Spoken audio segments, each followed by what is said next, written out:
Bonjour et bienvenue dans Médecine en images. Le concept est simple, apprendre les maladies à travers deux personnages. Bonjour et bienvenue. Aujourd'hui, nous allons voir Lia et Colette dans leur école. Il s'agit de l'école de la diarrhée. Ça veut dire que tous les personnages qui vont apparaître dans cette école, petit à petit, sont tous des personnages qui ont comme symptôme la diarrhée. Nous allons donc voir petit à petit les diagnostics différentiels de la diarrhée. Nous avons déjà vu dans les épisodes précédents Lia qui représente la maladie de Morbus Crohn et Colette qui représente la rectocolite hémorragique. Aujourd'hui, encore un épisode sur Lia et Colette, le dernier épisode sur Lia et Colette, puis par la suite nous verrons les nouveaux personnages en tant que diagnostic différentiel. Tout d'abord, nous allons discuter par rapport à la cigarette, puis nous allons nous intéresser à l'anapathe, à des manifestations extra-intestinales qui sont dissociées de l'activité des maladies inflammatoires chroniques de l'intestin. Nous allons encore parler d'examens complémentaires et de diagnostics. Je vous souhaite bon visionnage. Passons à l'histoire. Ici, nous avons nos deux personnages. Nous avons Lia et Colette. Ces dernières se retrouvent dans la cour de récréation. Dans la cour de récréation, nous allons avoir un terrain de football. Sur le terrain de football, nous allons voir toutes les diagnostics différentiels de bactéries qui peuvent mener à une diarrhée au cours de nos prochains épisodes. Et nous voyons une infirmerie qui va recevoir toutes les bactéries ou virus qui sont en rapport avec un système immunitaire faible. Ainsi que nous l'avons vu dans les derniers épisodes, Lia et Colette ont été dans un concert la nuit dernière, se retrouvent fatiguées pour la salle de classe et Lia, c'est le personnage à droite de l'image, se cache avec sa meilleure amie Colette afin de fumer une cigarette. Pourquoi le fait de fumer une cigarette est tellement important dans l'histoire? Eh bien, parce que la cigarette est un facteur à risque pour la maladie de Morbus Crohn, représentée par Lia qui fume, et est un facteur protecteur pour la rectocolite hémorragique, Madame Sainte-Nitouche, qui fume pas. Même si la cigarette est un facteur protecteur pour la maladie de rectocolite hémorragique, nous ne conseillons pas aux patients atteints de fumer. Passons à l'anapathe. Par rapport à l'histoire, les très attentifs d'entre vous ont remarqué que Lia, pour allumer sa cigarette, a fait tomber son briquet. Elle a fait tomber son briquet et maintenant, son sac qui détient encore les 2 cartes de cancer de la nuit dernière risque de s'enflammer. Le briquet fait allusion à l'inflammation chronique et les tickets de cancer font penser à un cancer. Du coup, cette image signifie que l'inflammation chronique est un facteur cancérogène. Passons à la partie 2 de l'anapathe. Par rapport à l'histoire, nous voyons également derrière Lia et explicitement derrière Lia, du coup explicitement derrière la maladie de Crohn, un graffiti. Ce graffiti représente une lésion évocatrice. Il s'agit d'un granulome épithéloïde. Ce granulome épithéloïde peut parfois être gigantocellulaire, mais toujours sans nécrose et spécifique à la maladie de Crohn. Passons aux manifestations extra-intestinales et pour cela, regardons de plus près leur planque cigarette. Je tiens à préciser que les manifestations extra-intestinales dont nous allons parler sont dissociées de l'activité de la MICI. Leur planque cigarette est idéale parce que en plus du mur qui les cache, devant Colette, il y a des plantes dans lesquelles Lia peut cacher ses mégots.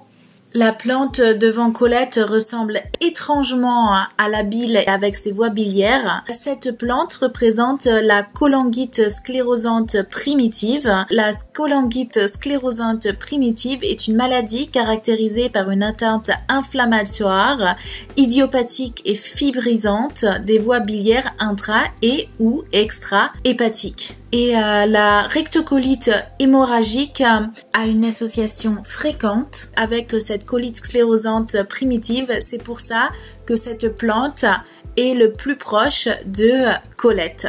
Passons à la deuxième manifestation extra-intestinale, dissociée des poussées de la MICI. Bien qu'elles sont en train de se cacher, il y a un homme qui les observe. Il est complètement raide et ce n'est pas un homme qui est dans la cour de récréation, ce n'est pas un surveillant. On a l'impression que sa colonne vertébrale ne fait qu'un trait et il les observe avec un espèce de télescope. C'est intriguant. Alors cet homme représente la spondylarthrite ankylosante, est une maladie inflammatoire chronique qui touche essentiellement les articulations des vertèbres et surtout les articulations de la colonne vertébrale et du bassin. Elle mène à une rigidité de la colonne vertébrale. Et ce personnage complètement raide de la colonne vertébrale, en dehors de la cour de récréation, représente justement la maladie spondylarthrite ankylosante dissociée des poussées de la maladie inflammatoire chronique de l'intestin. Passons aux examens complémentaires. Dans les examens complémentaires, il y a les examens biologiques et il y a les examens du domaine de l'imagerie.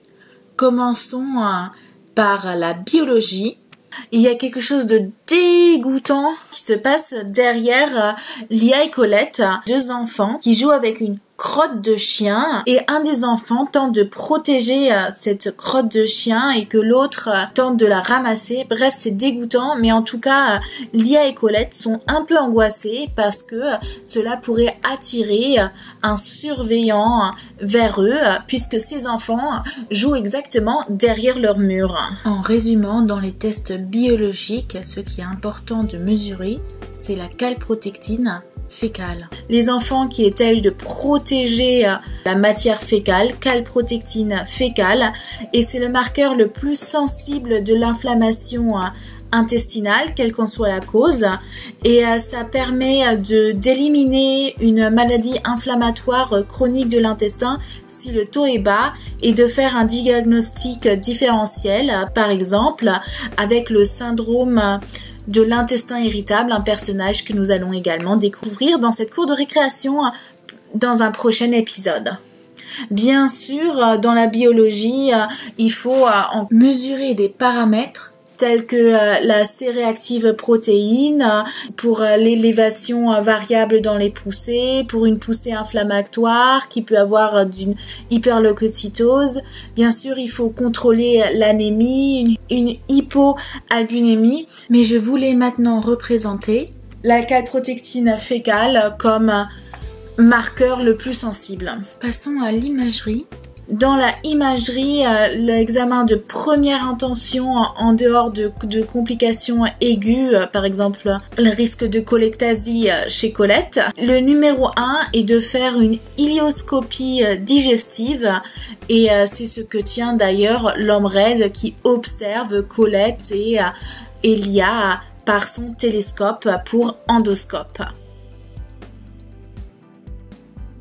Et maintenant, faisons un rapide en bref de l'épisode numéro 1 dans l'école de la diarrhée.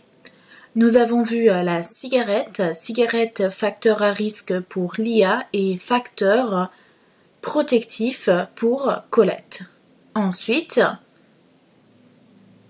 nous avons vu l'anapathe. L'anapathe, nous avons vu que l'inflammation chronique était un risque cancérigène. Puis nous avons vu les lésions granulomes épithéloïdes pour la maladie de Crohn.